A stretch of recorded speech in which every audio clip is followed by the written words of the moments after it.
रात के करीब 8 बज चुके थे। दुबई से लौटे इस लंबे सफर की थकावट मेरे शरीर पर साफ झलक रही थी, लेकिन मन में अपनों को बिना बताए सामने आकर चौंकाने की खुशी दौड़ रही थी। मैंने दरवाज़ा बहुत धीरे से सरकाया। दरवाजे की हल्की सी खुली जगह से सामने फैला डाइनिंग एरिया मेरी आंखों के सामने उभर आया। घर के सारे लोग एक साथ मेज के चारों ओर बैठे खाना खा रहे थे। ठहाके लग रहे थे, बातें चल रही थीं, मगर मेरी नज़र वहां टिक नहीं पाई। मेरी आंखें अपने आप उस कोने की तरफ खिंच गईं जहां जूतों की अलमारी के पास फर्श पर एक मैली सी प्लेट पड़ी थी, और वहीं मेरी पत्नी काव्या सिकुड़ कर बैठी हुई खाना खा रही थी। उस पल मेरे दिमाग में बिजली सी कौंध गई। हर महीने पत्नी के नाम पर अलग से 1 लाख रुपए भेजने के बाद भी उसके साथ ऐसा सलूक हो रहा होगा, ये बात मैंने कभी सोच भी नहीं थी। मैं हक्का बक्का बाहर ही खड़ा था कि तभी मेरी माँ कुर्सी से झटके में उठीं और तेज कदमों से काव्या की ओर बढ़ गईं। बिना कुछ सोचे समझे उन्होंने काव्या की छोटी पकड़ ली और उस पर हाथ छोड़ दिया। बेकार औरत, तुझे कितनी बार समझाया है रोटियां ध्यान से बनाना, सारी जला डाली। उन्होंने गुस्से में चिल्लाते हुए कहा। उनका क्रोध काबू से बाहर था। उन्होंने झटके से दरवाजा खोला और काव्या को बाहर की ओर धक्का दे दिया। वह जमीन पर गिरने ही वाली थी कि मैं आगे बढ़ा और उसे थाम लिया। जैसे ही मेरा हाथ उसे छू पाया, काव्या का पूरा शरीर कांप गया। लेकिन अगले ही पल, जब उसकी नज़र मुझ पर पड़ी और फिर टेबल पर बैठे बाकी लोगों ने मुझे देखा, तो सबके चेहरे जड़ हो गए। जो चेहरे कुछ देर पहले हंसी से खिले थे, वे डर के मारे सफ़ेद पड़ गए। मैंने कांपती हुई काव्या का हाथ कसकर पकड़ लिया। इस दृश्य से पहले की मेरी कहानी बहुत पहले शुरू हो चुकी थी। पिछले 3 साल से मैं दुबई में नौकरी कर रहा था। जिंदगी सच में उतार चढ़ाव से भरी होती है। मेरी और काव्या की शादी को मुश्किल से 1 महीना ही हुआ था कि मुझे दुबई से जॉब ऑफर मिल गया। उस वक्त मेरी उम्र 29 साल थी और काव्या 25 की थी। वह ऑफर मेरे लिए सपने जैसा था, लेकिन उस सपने के पीछे कई कड़वी परतें छिपी थीं। काव्या मेरे पिताजी के पुराने दोस्त की बेटी थी और बेहद खूबसूरत भी। मेरी माँ को वह शुरू से पसंद नहीं थी। माँ चाहती थीं कि मेरी शादी उनकी पसंद की किसी लड़की से हो जो ज्यादा दहेज ला सके। लेकिन पिताजी ने जब मेरी सगाई काव्या से तय कर दी, तो उसके माता पिता इस बात पर अड़ गए कि अगर मुझे दुबई जाना है तो पहले शादी करनी होगी, वरना वे वीज़ा की प्रक्रिया में कोई मदद नहीं करेंगे। ससुर जी की पहचान की वजह से मेरा वीज़ा आसानी से लग गया। इसी कारण माँ ने मन मारकर हामी तो भर दी, लेकिन उनकी आंखों में छिपी नफरत मुझे शादी के दिन भी साफ दिख रही थी। इसके बाद मैं दुबई चला गया। परदेस के शुरुआती दिन मेरे लिए बेहद कठिन थे।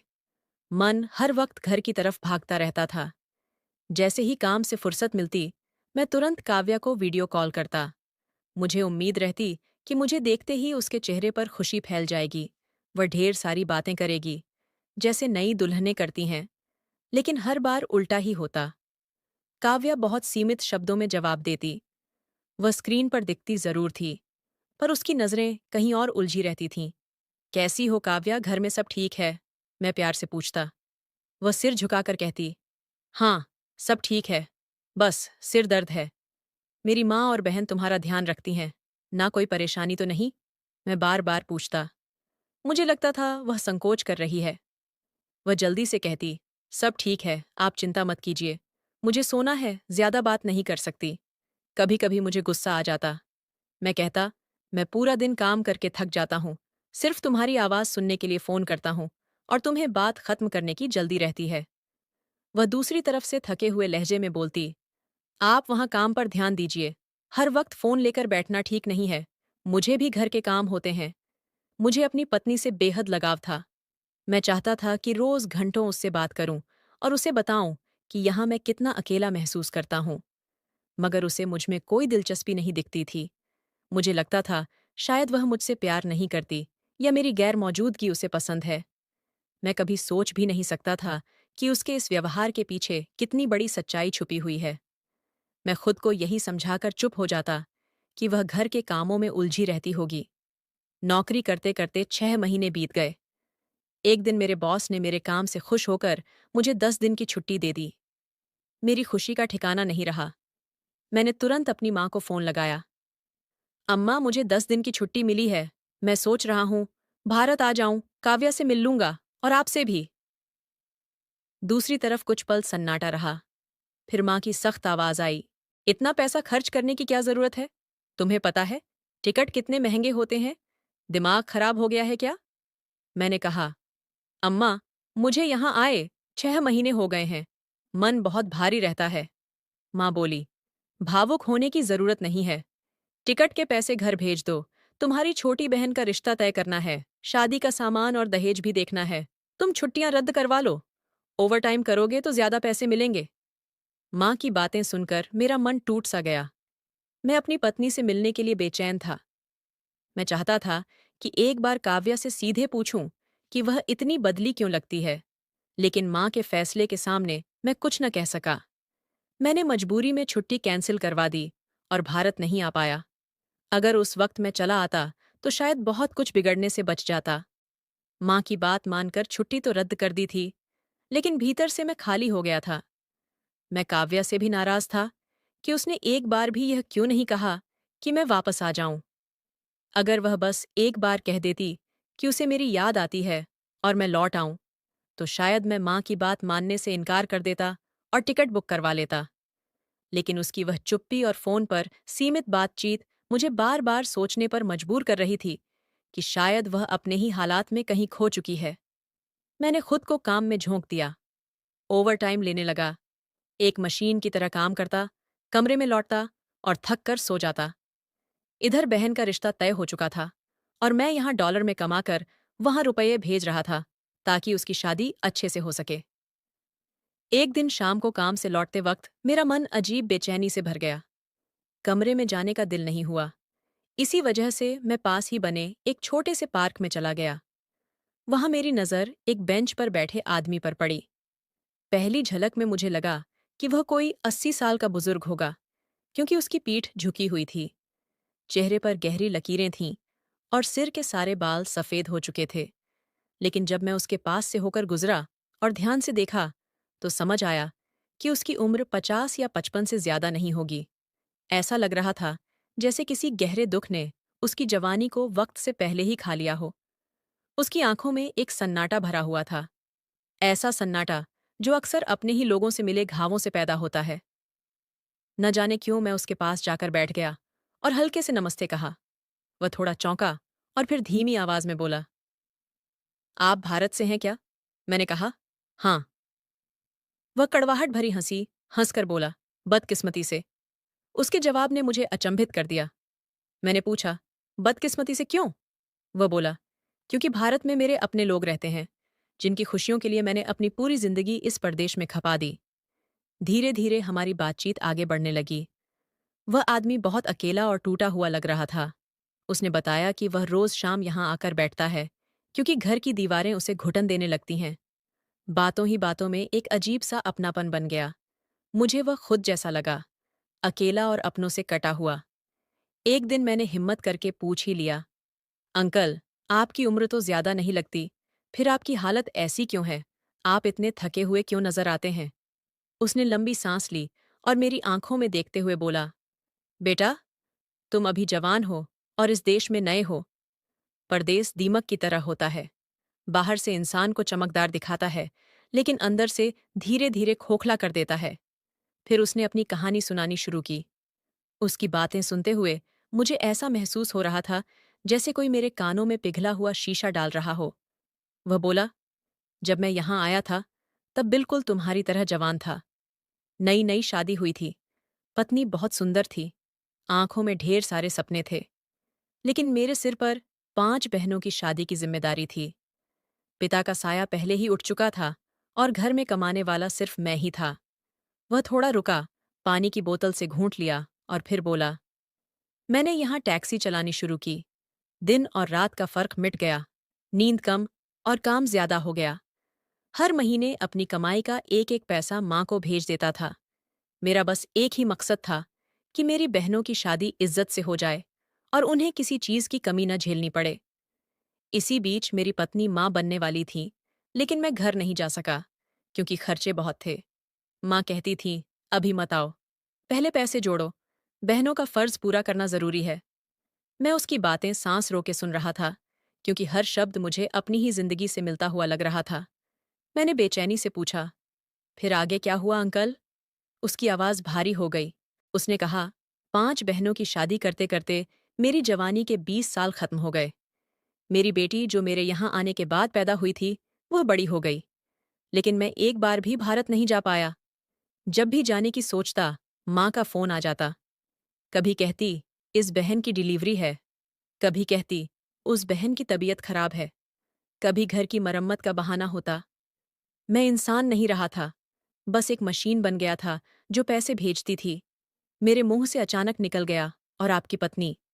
ये सुनते ही वह आदमी फूट फूट कर रोने लगा। पार्क में बैठे कुछ लोग हमारी तरफ देखने लगे, लेकिन उसे किसी की परवाह नहीं थी। वह रोते हुए बोला, मेरी पत्नी इंतजार करती रही। 20 साल तक उसने शिकायत का एक शब्द नहीं कहा। लेकिन जब मैं 20 साल बाद सारी जिम्मेदारियां पूरी करके घर लौटा, तो वह मुझे दरवाजे पर नहीं मिली। मेरा दिल जोर से धड़क उठा। मैंने पूछा, वह कहाँ थी? उसने कांपती आवाज में कहा, श्मशान में। उसने अपने सिर पर हाथ मारा। मेरे पहुंचने से 2 हफ्ते पहले वह इंतजार करते करते मर गई। मैं उसका आखिरी चेहरा भी नहीं देख सका। और जानते हो, सबसे ज्यादा दर्द देने वाली बात क्या है? मैंने सिर हिला दिया। मेरे शब्द गले में फंस गए थे। उसने कहा, जिन बहनों के लिए मैंने अपनी जवानी इस ठंडे देश में गंवा दी, जिनकी शादियों के लिए मैंने अपनी पत्नी से दूरी बनाए रखी, उन्हीं बहनों और मेरी माँ ने इन 20 सालों में मेरी पत्नी को नौकरानी बनाकर रखा। ये सुनकर मुझे लगा जैसे जमीन मेरे पैरों के नीचे से खिसक गई हो। मेरे मुंह से निकल पड़ा, नौकरानी? लेकिन वह तो आपकी पत्नी थी। आपकी बहनें और आपकी माँ ऐसा कैसे कर सकती थीं? उस आदमी ने आंसू पोंछे और थकी हुई सांस लेते हुए बोला, पैसा बेटा, पैसा इंसान को अंधा और बहरा बना देता है।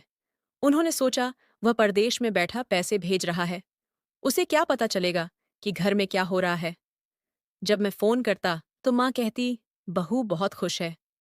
मैं उनकी बातों पर भरोसा कर लेता था। लेकिन सबसे बड़ा जुल्म मेरी बेटी के साथ हुआ। उसकी आवाज आज भी मेरे कानों में गूंजती है। मेरी बेटी, जिसे मैंने कभी गोद में भी नहीं उठाया था, वह जवान हो चुकी थी। मैंने सोचा था कि मेरी 5 बहनें हैं, जिनके बच्चों की परवरिश मेरे पैसों से हुई। उनके बच्चे अच्छे स्कूलों में पढ़े, अच्छे कपड़े पहने, तो कोई न कोई बहन मेरी बेटी के लिए भी कोई अच्छा रिश्ता जरूर ढूंढेगी, क्योंकि वहां उनकी बहुत पहचान थी।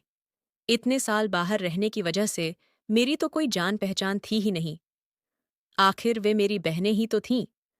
वह एक पल के लिए रुक गया, जैसे शब्द उसके गले में अटक गए हों। जब मैं भारत लौटा और मेरी पत्नी इस दुनिया में नहीं रही, तब मैंने अपनी बेटी के लिए रिश्ते की बात छेड़ी। लेकिन उस वक्त मेरी सगी बहनों ने मेरा साथ देने के बजाय मुझसे मुंह मोड़ लिया। वे कहने लगीं कि भैया, तुम्हारी बेटी तो हमेशा घर के कामों में लगी रही। न उसका रंग रूप कुछ खास है, और न ही उसे दुनिया की समझ है। न उसे पहनने ओढ़ने का शौक है, और न ही बात करने का सलीका। हम अपनी पहचान में किसी के यहाँ उसका रिश्ता नहीं करवा सकते। ऐसा करेंगे तो हमारी ही बदनामी होगी। ये वही बहनें थीं जो सालों तक मेरे भेजे पैसों से अपनी जिंदगी चलाती रहीं। आज वही मेरी बेटी के लिए कड़वे शब्द बोल रही थीं। मेरे शरीर के रोंगटे खड़े हो गए। उस आदमी की कहानी किसी खौफनाक सपने जैसी लग रही थी। उसने भारी आवाज में कहा, बेटा, मेरी बेटी की हालत भी किसी काम वाली से अलग नहीं थी। मेरी बहनों के बच्चे जो कपड़े पहनकर पुराने कर देते थे, वही कपड़े मेरी बेटी को दिए जाते थे। वह कमजोर सी मासूम बच्ची अपनी माँ का सदमा और मेरे जैसे मजबूर बाप की हालत सह नहीं पाई। मैं अभी अपनी पत्नी के गम से उभरा भी नहीं था कि 6 महीने के भीतर मेरी बेटी भी धीरे धीरे खत्म हो गई। डॉक्टर ने बताया कि उसे टीबी थी और उसके शरीर में खाने पीने की भारी कमी थी। लेकिन मैं जानता था कि उसे बीमारी से ज्यादा अपनों की बेरुखी ने मार डाला। उसने मेरी कलाई कसकर पकड़ ली। उसकी पकड़ इतनी मजबूत थी जैसे वह डूबते हुए किसी आखिरी सहारे को थाम रहा हो। उसने कहा, परदेस एक जहरीला नाग है बेटा। यह इंसान को अंदर ही अंदर खत्म कर देता है। हम दूसरों की जरूरतें पूरी करते करते खुद को मौत के करीब पहुंचा देते हैं। हमारी पत्नियां हमारी राह देखते देखते इस दुनिया से चली जाती हैं। आज मेरे पास सिर्फ पछतावा बचा है। न पत्नी रही, न बेटी, और न ही वे बहनें जिनके लिए मैंने अपनी पूरी जिंदगी कुर्बान कर दी। मैं फिर से यहाँ लौट आया हूँ, क्योंकि वहाँ अब मेरा कोई अपना नहीं बचा। उसकी कहानी ने मुझे भीतर तक झकझोर दिया। जब मैं अपने कमरे में लौटा, तो मेरा दिमाग सुन्न हो चुका था। उसकी हर बात मेरे कानों में गूंज रही थी। मुझे बार बार काव्या का चेहरा याद आ रहा था। उसकी उदासी, उसका कम बोलना, उसका हर बात को टाल देना। कहीं काव्या के साथ भी वही सब तो नहीं हो रहा। मैं पूरी रात सो नहीं पाया। उसी रात मैंने तय कर लिया कि अब मैं और खुद को धोखे में नहीं रखूंगा। मेरी बहन की शादी हो चुकी थी। अब मुझे लौट जाना चाहिए। मैंने ठान लिया कि या तो नौकरी छोड़ दूंगा या लंबी छुट्टी लेकर भारत जाऊंगा। काव्या को अपने साथ ले आऊंगा या फिर वहीं कोई छोटा सा काम शुरू कर लूंगा। अगली सुबह पूरा मन बनाकर मैंने अपनी माँ को फोन किया। मैंने कहा, अम्मा, मैंने फैसला कर लिया है। मैं अगले महीने वापस आ रहा हूँ। बहन की शादी हो गई है।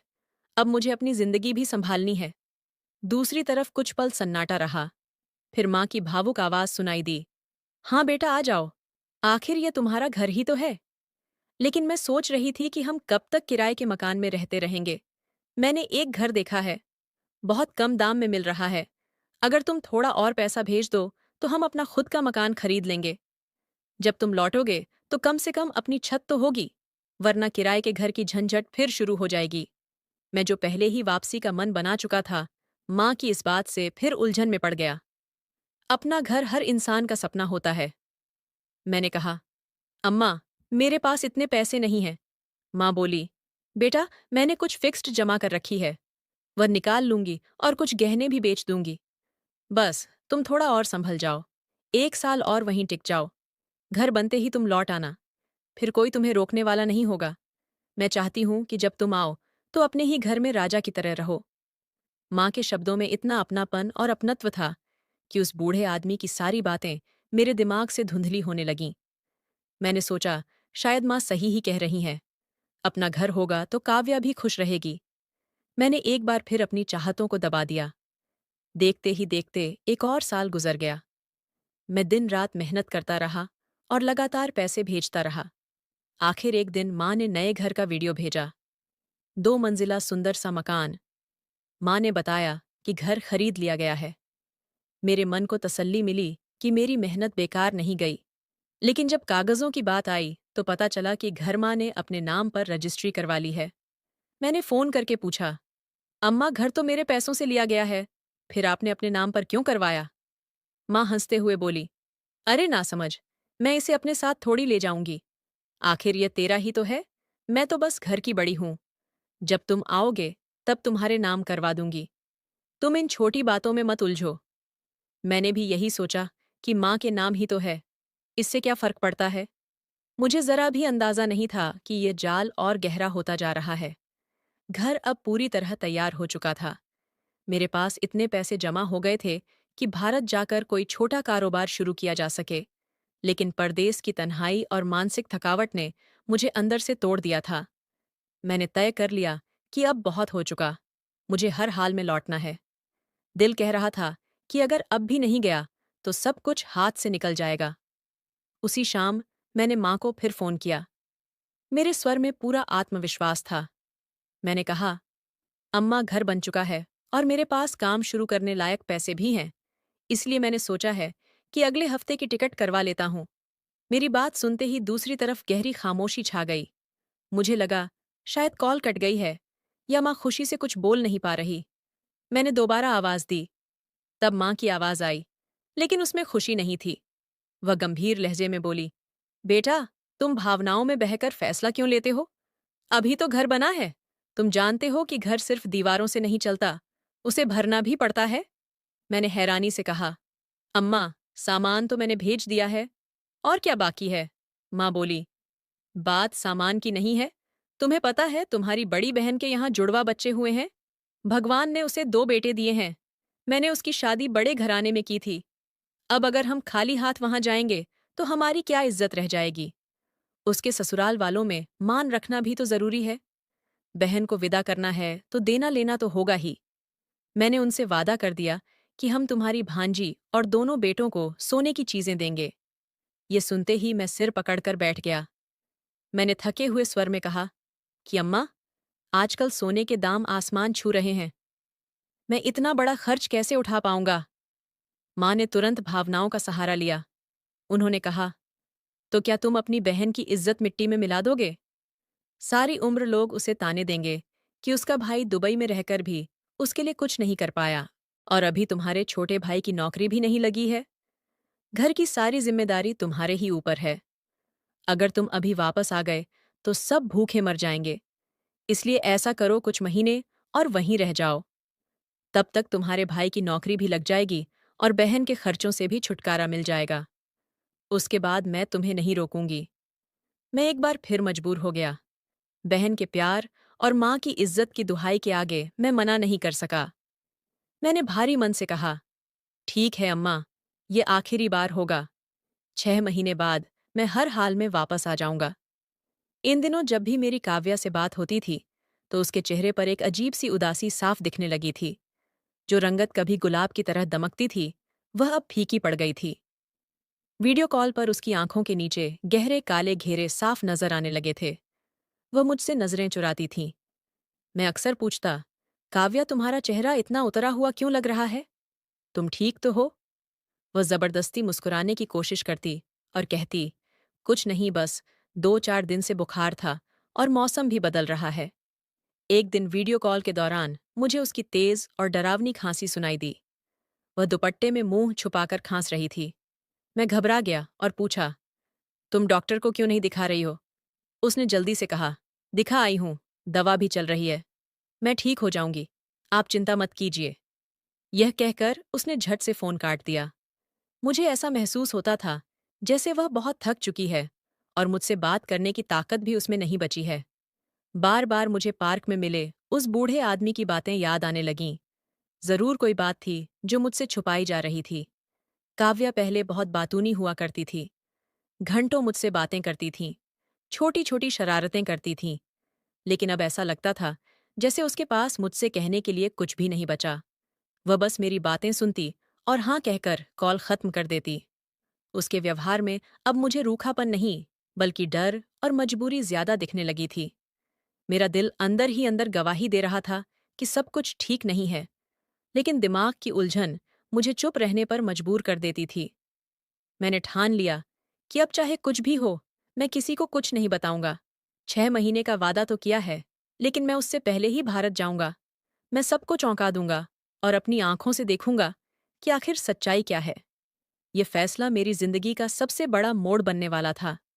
मैंने तय कर लिया था कि अब और इंतजार नहीं करूंगा। माँ की मांगें खत्म होने का नाम नहीं ले रही थीं और काव्या की चुप्पी मुझे अंदर ही अंदर तोड़ रही थी। जब भी उस बूढ़े आदमी की बातें याद आतीं तो मैं खुद से कहता कि मैं अपनी जिंदगी अपनों की इच्छाओं पर कुर्बान नहीं करूंगा। मैंने किसी को भनक तक नहीं लगने दी और चुपचाप भारत का टिकट बुक कर लिया। मेरा इरादा था सीधे घर पहुंचकर सबको हैरान कर देना और खुद देखना कि काव्या इतनी उदास क्यों रहती है। जाने से एक दिन पहले मैंने रोज की तरह घर पर वीडियो कॉल किया। माँ बहुत खुश नजर आ रही थीं, क्योंकि मैंने उन्हें बताया था कि बहन के बच्चों के लिए मैंने कुछ और पैसे भेज दिए हैं। मैंने माँ से कहा कि काव्या से बात करवा दीजिए। माँ ने फोन घुमाकर काव्या की तरफ किया तो मेरा दिल जोर से धड़क उठा। उसके सिर पर एक पुराना सा दुपट्टा था और वह कैमरे की तरफ देखने से बच रही थी। मैंने पूछा, काव्या, तुम कैसी हो और घर में सब कैसा चल रहा है? उसने बड़ी मुश्किल से आंखें उठाईं और ठंडे स्वर में बोली, मैं ठीक हूं और सब बहुत अच्छा है। उसकी आवाज में किसी भी तरह का भाव नहीं था। ऐसा लग रहा था जैसे वह कोई रटा रटाया जवाब बोल रही हो। मैंने गौर किया कि वह बात करते समय बार बार कैमरे के एक कोने की तरफ देख रही थी, जैसे कोई वहां खड़ा होकर उसे इशारे कर रहा हो। मेरी अंतरात्मा ने खतरे की घंटी बजा दी। मैंने उससे कहा कि मुझे उम्मीद है तुम अपना ध्यान रख रही होगी और दवाइयां समय पर ले रही होगी। उसने बस सिर हिला दिया और चुप रही। उसकी आंखों में भरी वीरानी मुझे दुबई में बैठे बैठे बेचैन कर रही थी। जब मैंने कॉल खत्म की तो मेरे मन में अजीब सा डर भर गया। मुझे लगा कि टिकट बुक करके मैंने बिल्कुल सही फैसला किया है। अगले 24 घंटे मेरे लिए किसी आफत से कम नहीं थे। हवाई सफर मुझे कभी इतना लंबा महसूस नहीं हुआ था। हर गुजरते पल के साथ मेरी बेचैनी बढ़ती जा रही थी। दिमाग में तरह तरह के ख्याल घूम रहे थे। कभी लगता कि शायद मैं ही बेवजह सोच रहा हूं, और कभी काव्या का पीला चेहरा आंखों के सामने आ जाता। जैसे तैसे सफर पूरा हुआ और मैं दिल्ली एयरपोर्ट पर उतर गया। वहां से मैंने टैक्सी ली और ड्राइवर को अपने घर का पता बताया। वही नया घर जिसे मेरी माँ ने मेरी मेहनत की कमाई से खरीदा था और जिसे देखने के लिए मैं बेचैन था। रास्ते में ट्रैफिक का शोर और लोगों की भीड़ भी मुझे सुकून दे रही थी, क्योंकि 4 साल बाद मैं अपने देश और अपने लोगों के बीच लौट रहा था। फिर भी दिल के किसी कोने में एक अनजाना डर बैठा हुआ था। रात के करीब 8 बज रहे थे जब टैक्सी एक खूबसूरत 2 मंजिला मकान के सामने आकर रुकी। मैंने किराया दिया, अपना बैग कंधे पर टांगा और गाड़ी से नीचे उतर गया।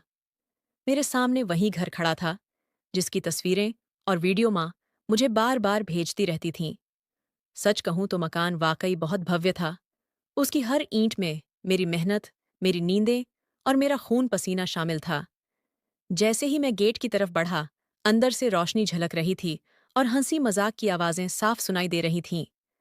मेरा हाथ घंटी दबाने के लिए आगे बढ़ ही रहा था कि अचानक भीतर से उठी एक तेज चीख ने मुझे वहीं रोक दिया।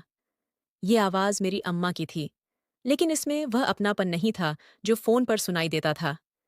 इस आवाज में क्रूरता और गुस्सा भरा हुआ था। शब्द गूंजे कि कमबख्त, तेरे हाथ खराब हैं क्या, जो सारी रोटियां जला दीं। मैं वहीं जड़ हो गया। ये शब्द इतने जहरीले थे कि मेरे कानों में उतरते ही पूरे शरीर में फैल गए। इसके तुरंत बाद किसी के रोने और माफी मांगने की आवाज आई। मैं पहचान गया। ये काव्या की आवाज थी। वह कांपते हुए कह रही थी कि अम्मा जी, माफ कर दीजिए, गलती हो गई है, मैं अभी नई रोटी बना देती हूँ। लेकिन माँ का गुस्सा शांत होने का नाम नहीं ले रहा था। उन्होंने चिल्लाकर कहा कि क्या तेरा बाप यहाँ खर्चा भेज रहा है जो रोज नया राशन लाकर दूं? तेरे जैसी औरत के लिए तो सूखी रोटी भी काफी है। मैं बाहर खड़ा बुरी तरह कांप रहा था। मेरे पैरों के नीचे से जैसे जमीन खिसक गई थी। मैंने कभी अपनी माँ को इस रूप में नहीं देखा था।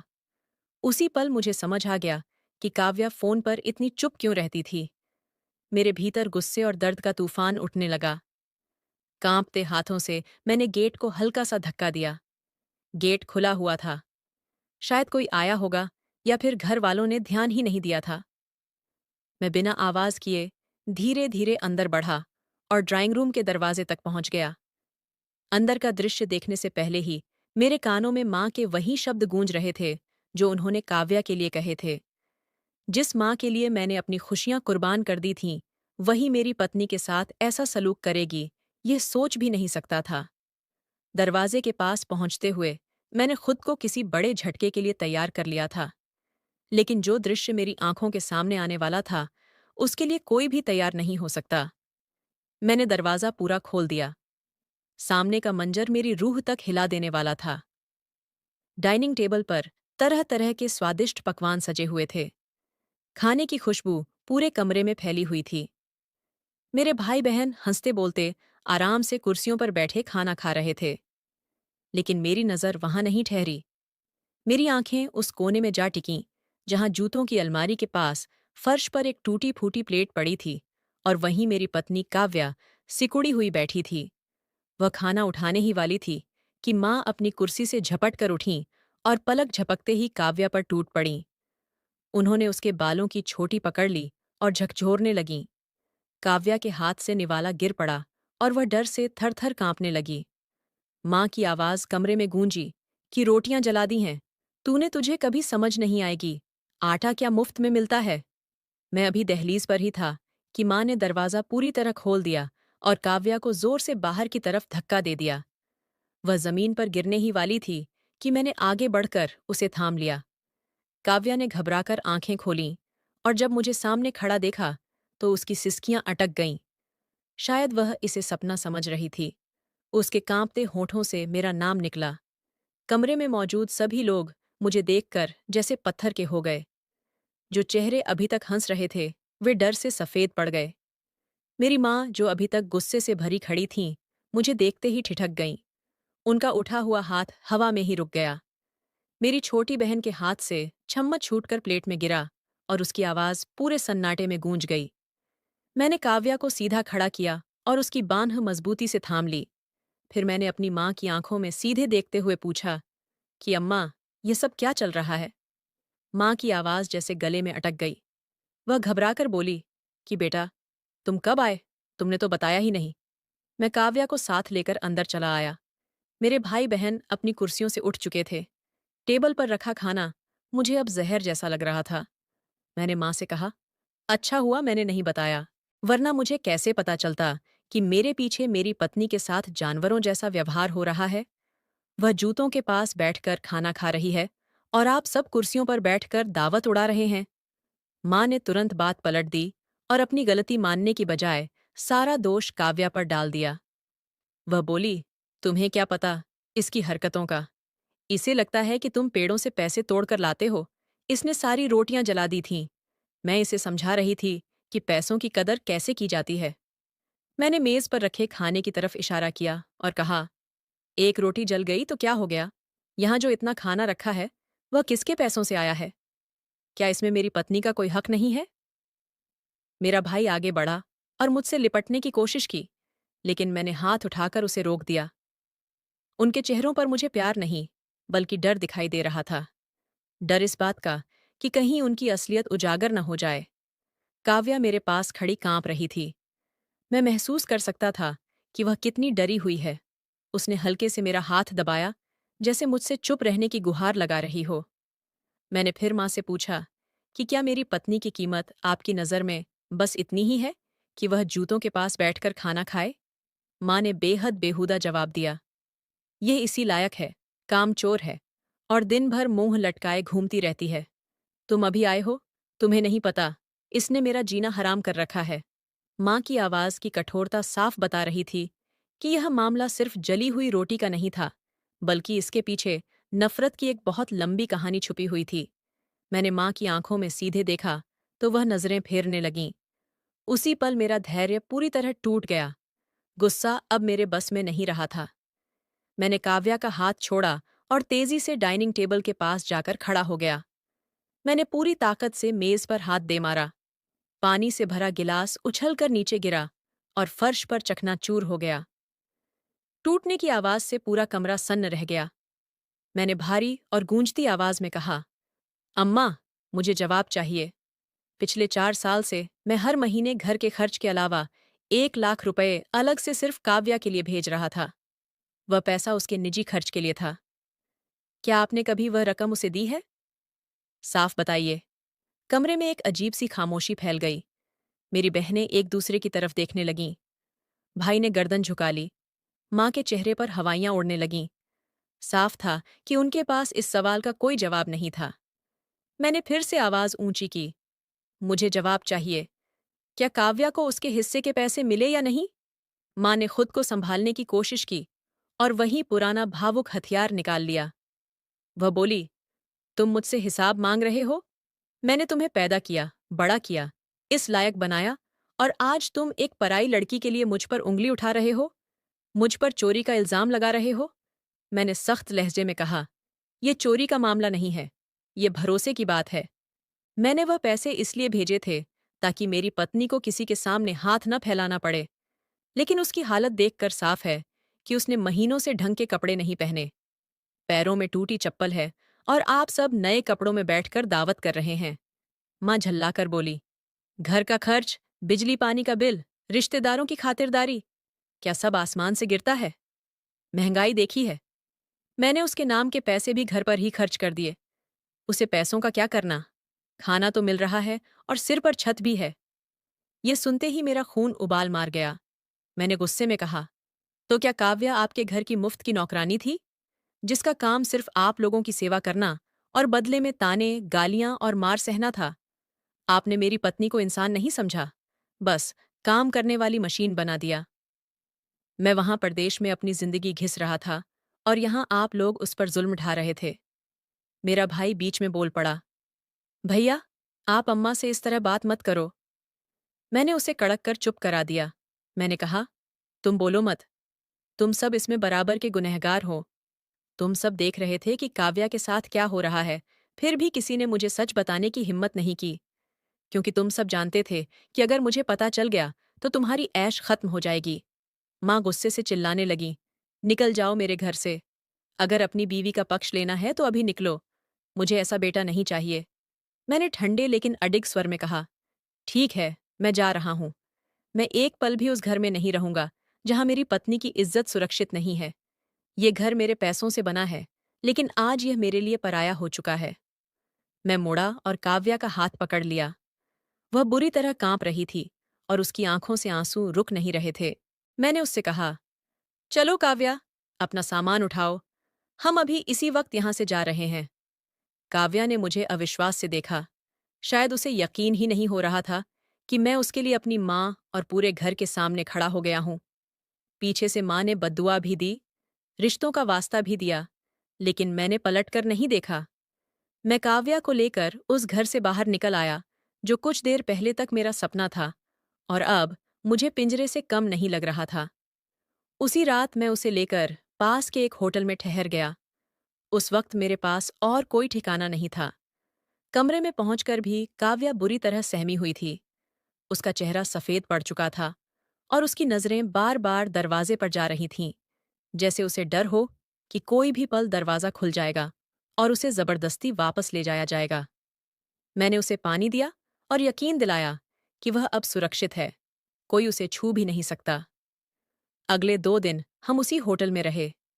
मैं बाहर निकलकर एक छोटा सा किराए का मकान ढूंढ लाया, क्योंकि मैं नहीं चाहता था कि हम ज्यादा दिन होटल में रहें और घर वालों को हमारी भनक लगे।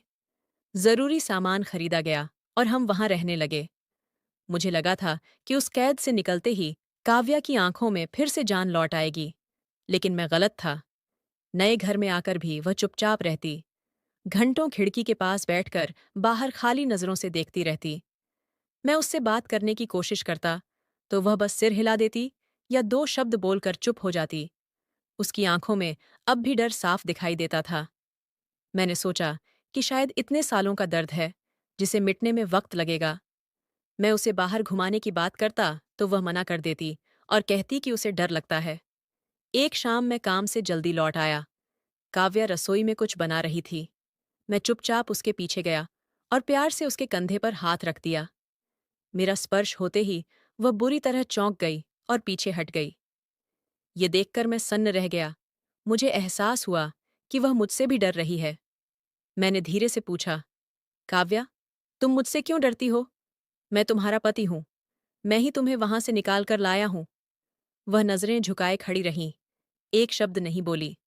मैंने आगे बढ़कर उसका हाथ थाम लिया ताकि उसे भरोसा दिला सकूं कि मैं उसके साथ हूं।